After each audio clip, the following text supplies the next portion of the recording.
Hello, everyone. Welcome to another episode of the Healthy Menu. Healthy Menu is brought to you by Menusano, which is a nutrition analysis software for the food service industry, and I'm your host, Sonia. Today, I'm hosting the Healthy Menu live to support the Devour Film Festival. The festival is a transformative food and film experience combining cinematic excellence with extraordinary gastronomic activities. The annual week-long festival is the largest food film festival in the world. Typically hosts about 100 plus events, celebrated filmmakers, and high profile chefs from around the globe. Devour welcomes close to 15,000 food and film lovers to Wolfville, Nova Scotia, Canada.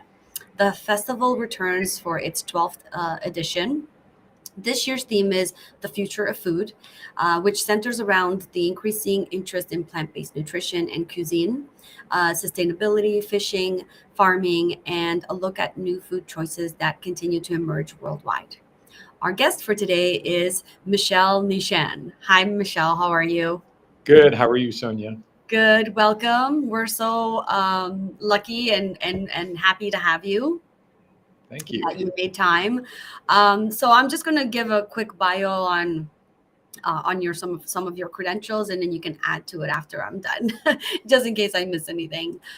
So Michelle, he is a four-time James Beard Award winner. He is an advocate in the culinary world, maintaining the longest standing record, fighting for more sustainable, resilient, and equitable food systems through policy change. Michelle is a co-founder of the James Beard Foundation Chef Boot Camp for Policy and Change, and the only chef in America to change the federal farm bill twice through his nonprofit organization, Wholesome Wave. Did I miss anything? That was a lot. That's quite comprehensive. Thank you. Great. So, in addition to what I've already explained, do you want to tell us a little bit about yourself in your own words? Well, no. So I'm a chef. I've been cooking for people for many decades. I learned how to cook working on my grandfather's farm. So I've been cooking for almost as long as I've been alive. So I believe in the power of food. I love cooking for and feeding people. I believe that if there's anything that's going to get us through all the nuttiness that we're going through in the world today, that it's food, and that food and the power of food is underutilized and maybe helping us solve some of society's more vexing problems. So I'm all in on that. and food's delicious. So yes, it is. I've had a couple of these this week, starting on Monday, talking to some of the chefs that are going to be at the festival, and the common denominator with all three of you has been that you all sort of started cooking at a very young age, and it's just something that you love to do. I never really realized, like when I go to a restaurant and I'm eating food, that's being prepared, or it has the hand in of, I know a chef doesn't just cook at a restaurant, they sort of manage a restaurant, but I never really put thought into like the creativity and the love that goes into that entire craft. that's the key. That's the key ingredient, the love. I mean, genuine intention. You can cook it. If you're cooking and you're pissed off and you have malintent, it shows up in the food. If you're cooking and you're jazzed about what you're cooking and you're proud of what you're cooking and you're cooking with the genuine intent of pleasing the person who's going to be eating it on the other end, I think those are all ingredients that don't make their way into the recipe. That's awesome. So can you tell us? Yeah. So can you tell us about your advocacy work in the culinary world? What was the spark that got you started down that path? Well, I think, a lot of it is just, the one thing I think farmers and chefs have in common is ingenuity and improvisation. Hmm.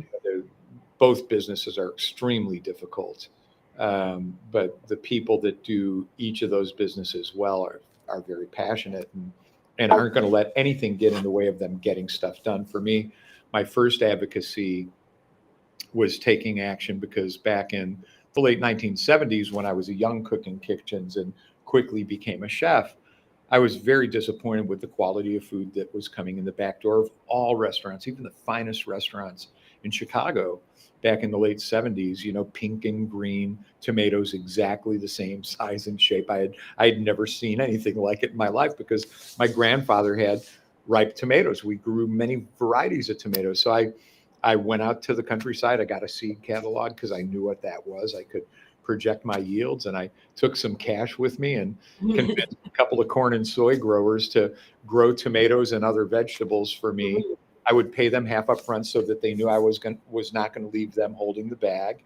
And then I would pay them the rest when I had to go and pick it myself because Oh they wow. were harvesting soy and corn. So, but that was a form of advocacy. But I learned as I went along, it's like any good chef figures out the workaround to put the best possible food in front of their customer.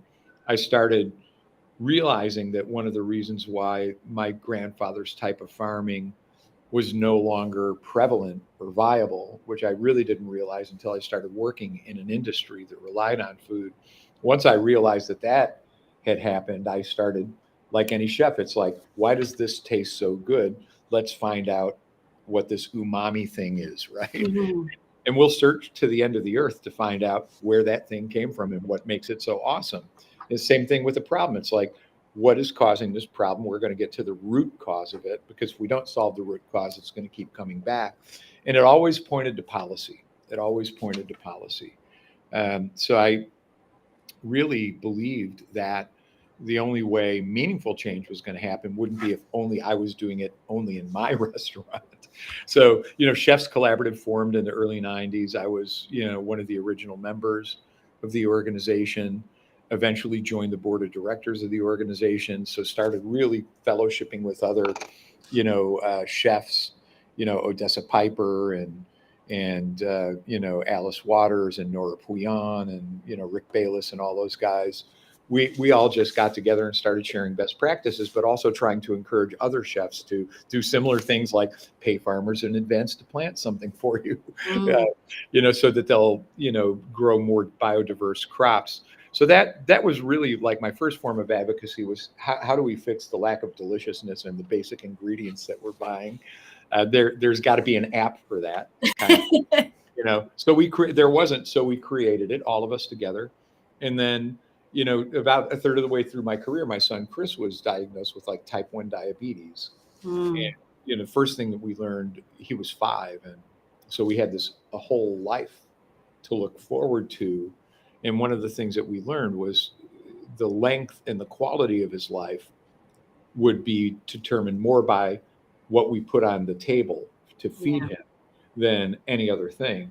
So Yeah. we started changing the way we fed our family at home and stopped reconciling with the way I fed my family in my restaurant. So I changed the way I cooked in my restaurants, then learned about people struggling with poverty who can't afford $30 for an entree because they only have $2 to spend on dinner for all 4 people. Hmm. So that was the barrier that really blew my mind, because there's no business model for a 4-top that has 50 cents a person for dinner. There's no viable business way of solving that problem. So it all went to policy. So that I just found myself stuck in the mud of the things that I felt could not stand. And it was just heartbreaking to me to think that there were people, not only that were going to bed hungry, because that's the surface level of it, but parents that were going to bed hungry knowing that their kids are hungry and that they had failed them by not being able to provide them with a Yeah. healthy meal before they went to bed. So that's the thing that fuels all my advocacy passion, is like, it's still there. It's still a problem. We've made a lot of progress with the work that we've done at Wholesome Wave and a lot of my colleagues and a number of other organizations, but it's a big problem. But it can be solved through food, and we're making progress.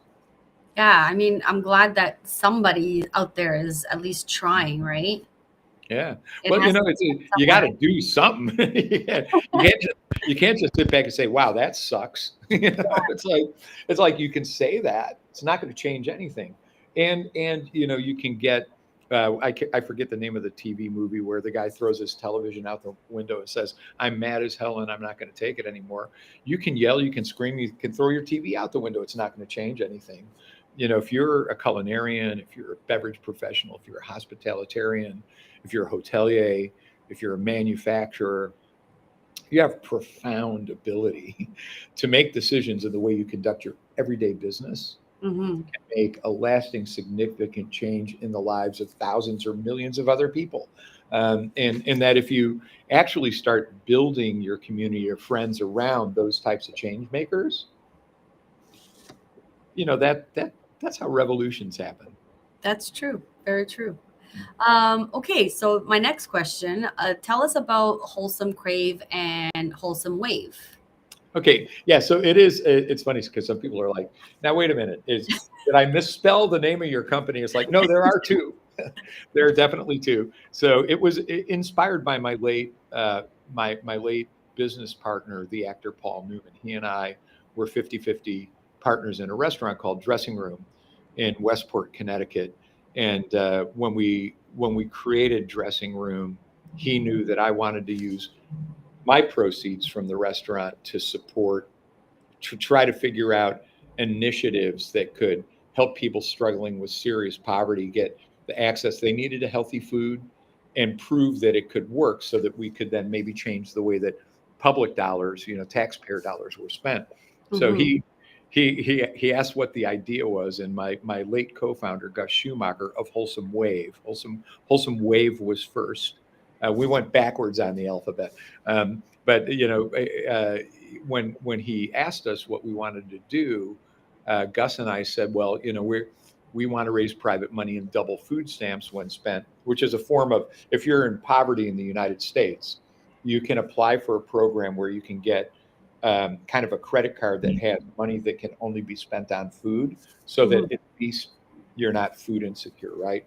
But it's not enough money. You can buy things like instant noodles, instant rice, stir in a can of cream of chicken soup, and have dinner for $2 for four people. Uh, but broccoli is $2 a head for four people. It should Right. be it should be the noodles with the cream of chicken soup with broccoli, but it's just the noodles with the cream of chicken soup, which is why there's so much obesity and diet-related disease in low-income communities. So our thing was double food stamps for fruits and vegetables. Run a 2-for-1 fruit and vegetable sale, see what happens. He's like, that's a great idea. What's keeping you from doing it? And we told him it was illegal. So he's like, awesome, it's illegal. Let's fund it. So we funded it with funds from Newman's Own Foundation, which are made possible by Newman's Own Inc. So when Paul created his food brand, so Newman's Own is a food brand in the United States that sells popcorn, salad dressings, pasta sauces, pasta dinners, pizza in grocery stores, and gives all profits to charity. So Mm. the way Paul set the company up was he created a foundation called Newman's Own Foundation, sold his intellectual property to the name to the foundation, who then licensed it to the C corporation, the business, for a large enough gross tax-free royalty off of the top that it left no profit. Everybody got paid, everybody got their bonuses, everybody got their health insurance. But once all of the expenses of the business were paid, the rest went to Newman's Own Foundation in the form of a royalty. So that's how we've set up Wholesome Wave and Wholesome Crave. Anybody who's listening in and to this conversation that might be in the nonprofit world knows that when you're running a nonprofit, the first thing you do when you wake up in the morning is you pick up the phone and you ask somebody for money. The last thing you do before you go to bed at night is you pick up the phone and you ask somebody for money. It's like Series A Groundhog Day. Mm. Constantly asking people for money. So once the Newman's Own model became approved, because they were under 2 treasury waivers, that model wasn't legal. But they got treasury waivers, and right at the end of the second treasury waiver, it got legislatively passed for the Newman's Own model to be viable. So that the minute that happened in December of 2018, I created Wholesome Crave, similar model. Wholesome Crave makes plant-based soups that we sell into scaled food service institutions. So customers like Google Mountain View, that has over 50,000 employees, Amazon, Bloomberg LP, Mm. colleges and universities like Michigan State University, UMass Amherst, et cetera. Anywhere where there are thousands of people who are eating and don't have equitable access to delicious plant-based food. So we sell our plant-based food into those environments, because Wholesome Wave is all about fruits and vegetables. And then 5% of gross revenue proceeds go to Wholesome Wave to support our advocacy work, our produce prescription programs, SNAP doubling programs, et cetera. There's no elevator pitch. I apologize. No, it's okay. That's amazing. It's complicated.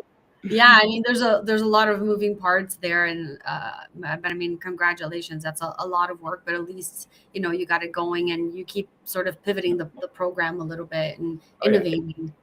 That's great. Yeah, you have to. Yeah, exactly. Can you It's tell like, us what do you do when you don't have tomatoes? That's true.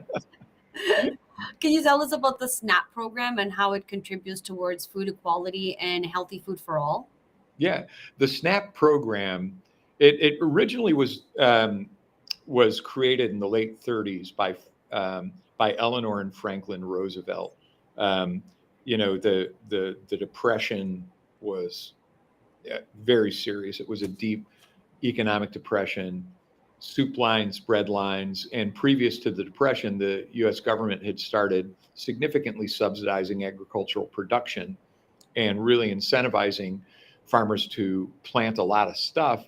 So farmers had animals and vegetables and fruits and no market for them because nobody could afford to buy anything. So they came up with the idea of using federal tax dollars to put in the hands of American citizens to purchase surplus agricultural product. And it worked. It solved serious issues of hunger, reduced the size of the bread and the soup lines, and saved the farmers from having taken out loans, financed, bought, planted crops, made the investment, only to have to turn them into the compost pile, right? So it was a really great program. Back in 1969, there was a documentary on hunger in America that there were only 3 television networks at the time. So 70% of the American public saw a documentary that shocked them to learn that there was as much poverty in the United States as there was worldwide. Mm-hmm. That right in your backyard were starving young children in Appalachia on the west side of Chicago.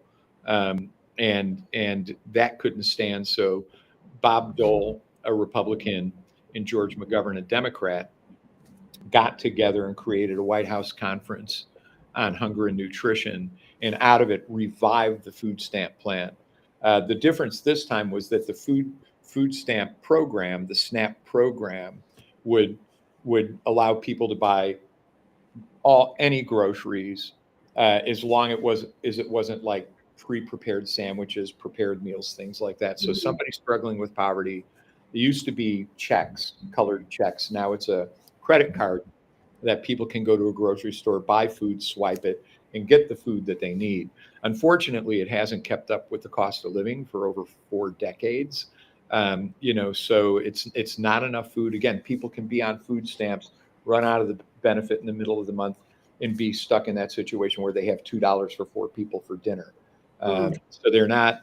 While the SNAP program absolutely makes people who were food secure and prevents them from entering into hunger, it's not enough benefit for people to really choose from the full range of healthy foods that they need to be able to avoid things like type 2 diabetes, heart disease, et cetera. So that's why we created the SNAP doubling program. It's a supplemental program on top of the SNAP program. It's called the Gus Schumacher Nutrition Incentive Program. It's named after my late co-founder, Gus Schumacher. Oh, very nice. Okay. And what is the biggest challenge facing sustainability food for food equality? Yeah, I think, it's such a great question because, I mean, obviously a lot of people, when they think of sustainability, it's like the role that agricultural methodology, it's like, really, should we be farming 10,000 acres of corn, the same 10,000 acres of corn year after year after year? Should we be doing multi-crop rotations beyond just, corn and soy and oats and things like that? Increasing specialty crop agriculture, doing no-till planting, restoring organic health in the soil to sequester more carbon. A lot of people go there when they think about sustainability. But to me, it's like anything that you want to do, whether it's if you want vibrant biodynamic agriculture using sustainable methodologies and practices, all of these things take time, money, Hmm. investment, and a marketplace. And Right. if you're anywhere in the world and like in the United States, 25% of your population can't afford to participate, it's not sustainable. Right. In Right. fact, yeah, everybody's got to be able to participate in that. I do believe that everybody, regardless of age, race, ethnicity, gender, whatever, income, especially, no matter who you are and where you're from, everybody has a right to choose to feed their family well. I mean, Hmm. there are some people out there that aren't great people who not care about might not care, and they Hmm. care about their own personal health, and they don't care about their family, whatever. There that happens. We are the human race, but if you want to feed your family well, it should be an inherent right that you're able to act on. It Hmm. shouldn't it shouldn't be incumbent upon your income. Right. Because if you can't afford broccoli, you don't have the right to choose broccoli. So that's a fundamental right in the Bill of Rights of the United States. It's not a First Amendment, Second Amendment, Third Amendment right. It's like in the founding documents. So that's again power of food, right? Hmm. How can we have the right to choose if we can't really choose what we're going to plant, what we're going to grow and harvest, and what we're going to feed our families?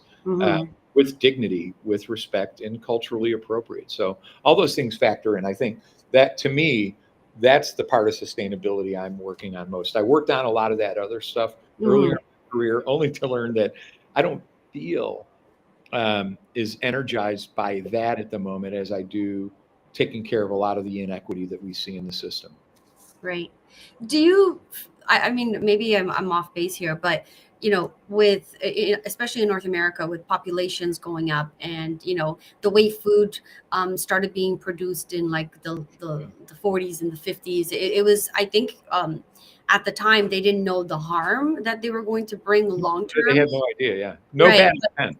Yeah, but I think the plan was, I don't know if it was just to build quickly and cheap, but do you how do you all of a sudden go from companies making a profit because they're making things not healthy, quickly, cheap, with a lot of preservatives and things like that, to all of a sudden changing and making food healthier and with sustainability? How do you start changing that whole ecosystem? Yeah, again, a lot, most of it, frankly, depends on market demand, and I'll get to that in a moment. But I want to speak to, I can tell you exactly why in the 40s and 50s that type of production was favored. It's back in the late 19 teens, there was this thing called the war to end all wars, Hmm. and within a couple of decades there was another one. So now we had to rename it World War One because they were in the middle of World War Two when this had happened, and World War Two ended with nuclear. With nuclear weaponry being deployed on large Hmm. population centers. So everybody was now convinced that let's not be naive again and say that this was the second war to end all wars. Let's assume there's going to be a third one. How do we prevail in the third one like we prevailed in the first two? Mm. When everybody looked at it, logistics folks, the military, businesses, manufacturers, et cetera. It's like the side that was able to produce, manufacture, distribute, field, and deliver more food, fuel, and ammunition than the other side won. So it really came to this. And in between World War One and World War Two, like in World War One, we were shipping crates of cabbage and salt pork. That's heavy. A submarine's you sinks the boat, it sinks, right? K Yeah. rations deliver like four to 7,000 calories in like a 7 to 12 ounce tin, nitrogen infused. The ship sinks, the pallets float, pick up the food, get it to the field. But this miracle of something that stays fresh for 10 years and delivers 4 to 7,000 calories of nutrition to a marching army could also feed the world. But the Mm, only way we could stockpile that, and then with the nuclear threat, it's like we had to like produce food and hide it, right? And contain it in a way that could be safe in the case in the event of this. So it was really national security. We need to grow as much food as possible, as fast as possible. mm, We need to preserve it. And at the time, 75% of the American population, North American population, was very healthy. Almost 50% were farmers. People were physical. They were eating whole foods. They weren't mm. eating processed foods. So this miracle of, wow, here's this thing that stays fresh forever. We can end world hunger. Wow, we can take phosphorus and potassium and nitrogen from ammunition factories and you put it in the ground and things grow. This is a miracle. We're turning waste into something that makes plants grow very, very healthy. So no bad intent, but after 30 years of doing it, we've shown a pattern that style of agriculture is degrading the environment, that we now have learned that these highly processed carbohydrates are what created the diet related disease epidemic and perpetuate it. So no evil intent then, but hanging on to it now may, the Yeah. profit motivation thing.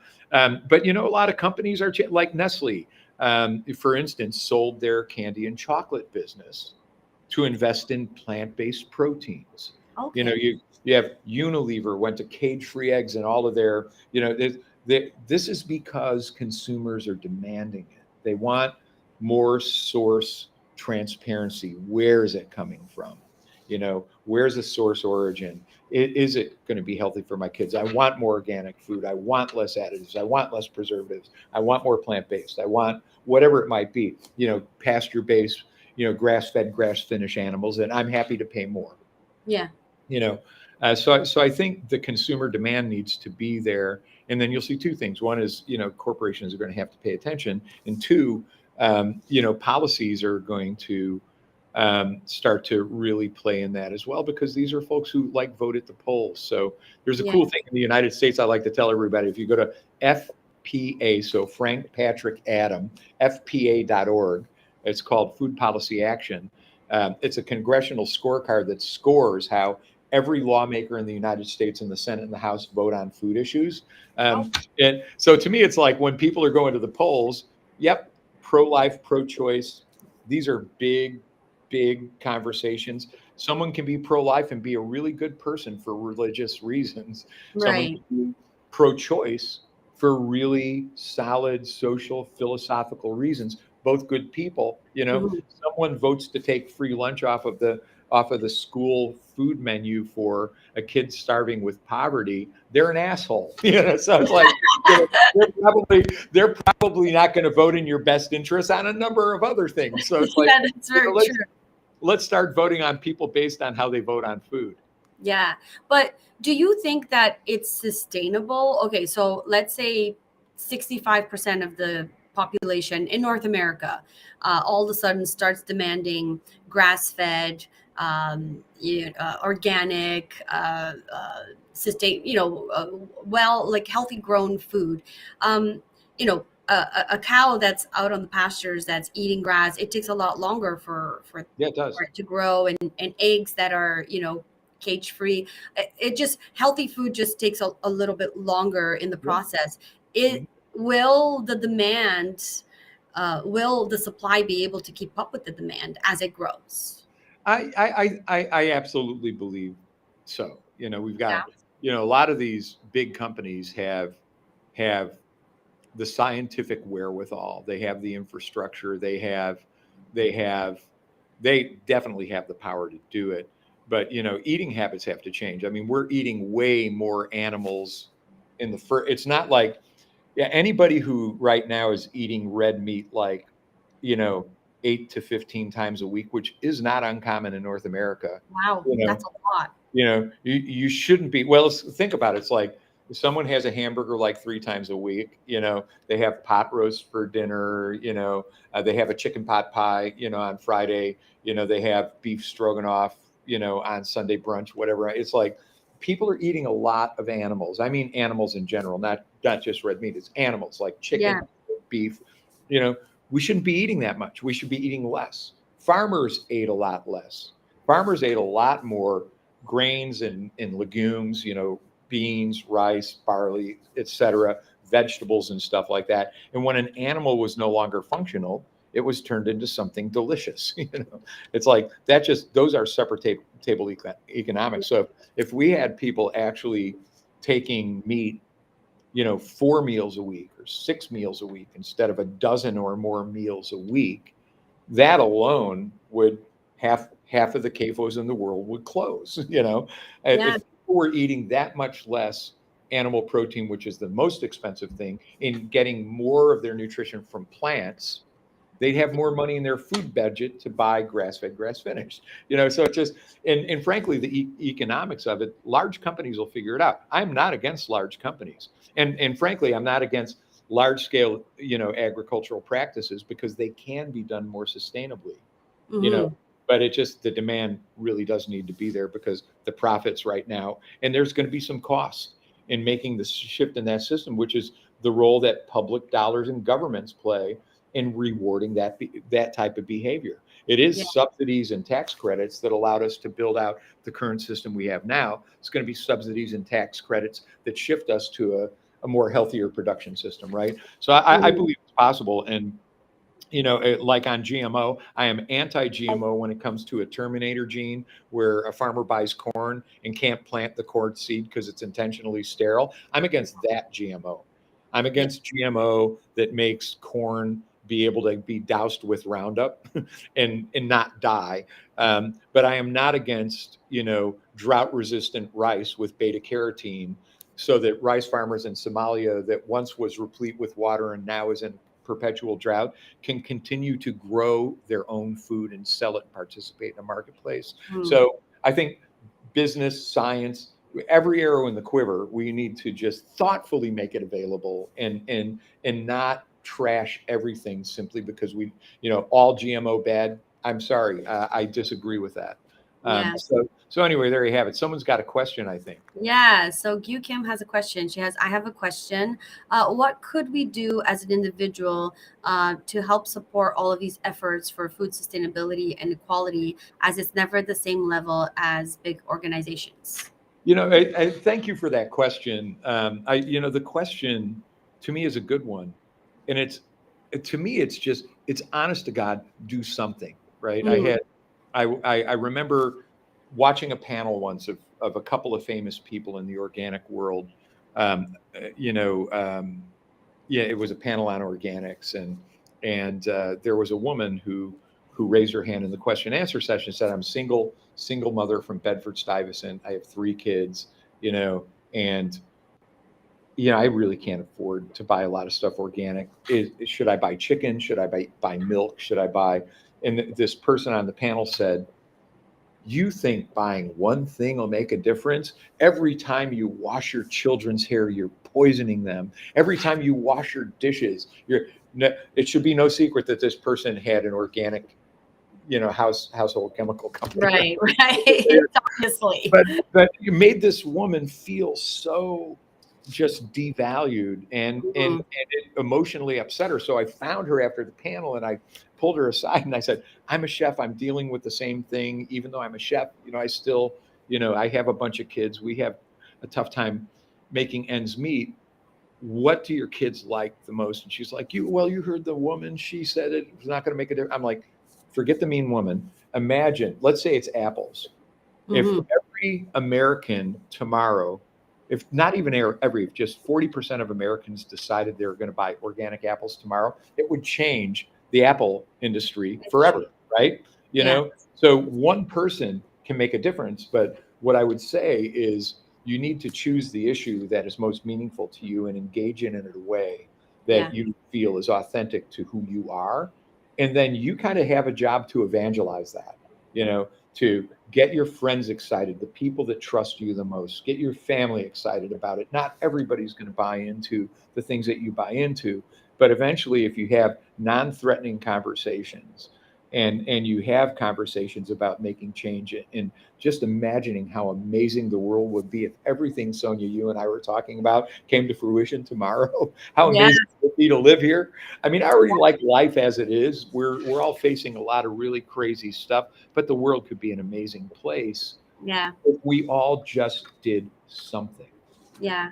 I mean, I wasn't born in North America. I was born in Europe. I was born in Portugal and the islands. And, people always ask me, I always say, like, we were farmers growing up, but we weren't. We just had a big backyard and we always grew our own food. So all of our vegetables, we never bought anything. It was always grown in the backyard. And we grew we had animals, and we would watch these animals be born, and we would play with them when they were babies, and then we watch them grow into adulthood. And then my dad would, obviously, when it was their time to go, we would partake in that. And then, I came to Canada, and one of the things that I still do today, and I everywhere I've lived, I always have a veggie garden. And now I live downtown Toronto, and I live in a condo, but every summer I have a little veggie garden outside of my balcony, and Nice. indoors I have, like, those little things that you buy with the lamp. And I eat a lot of lettuce, so and like jalapenos, so I grow those indoor, because every time I go to the grocery store and get it starts going bad after a while. So I'm like, if I just pick what I need off of this little thing, then it's always fresh and it's growing, and it's just something that I've always done. Do you think that's part of the solution, to start teaching kids and how to do little things like this and educating them on food at an early age, and that should be part of our curriculum in schools? Yeah, I was on a roundtable when Senator Tom Daschle did a roundtable on sustainability, and the CEO of DuPont was there, and a bunch of other folks like that. And one of them thought that community gardens were like, what a waste of time, what a stupid idea. Whoever thought that this is going to, like, feed the world? And it's like, the community gardens to me aren't about feeding the world. Community gardens are about ending the war on science. It's like, you take a bunch of kids and you give them a zucchini seed, and they're responsible for the plant. They grow the plant, and the plant grows zucchini. They're going to eat the zucchini. They're going to at Yeah, least of try the course. zucchini, and they're likely going to like it because they grew it, right? Yeah. So, and then when you talk about the economic piece of it, I don't know about Canada, but in the U.S., one of the early exposures of exposing your kids to entrepreneurship is setting up a lemonade stand in the front yard. Yeah. You know, Yes. a packet of lemonade costs 25 cents. If you charge 50 cents a glass, you get Yeah. X glasses. You know, it's like, a tomato plant. Tomatoes are $2 a pound, $1 a pound, $2 a pound at the grocery store. A tomato plant's $1.29. You get 20 pounds of tomatoes off of it. A packet Yeah. of tomato seeds has 70 seeds, and that's like $1. So imagine the amount of plants that you get. So it's an economic lesson. It's a biology lesson. Um, in community gardens in inner cities, I've seen it because I've engaged with Karen Washington, who is a dear friend of mine, and a number of other folks here in the U.S. Ron Findley, the guerrilla gardener, who are growing these gardens, and it restores the meaning of neighbor. I Mm, mean, we've come to a place where it's like, if you live in apartment 1C and someone lives in apartment 1D, they are your neighbor. yeah. If you never meet them, you don't know who their kids are, you don't talk to them, they're not your neighbor. They're the person who lives next door.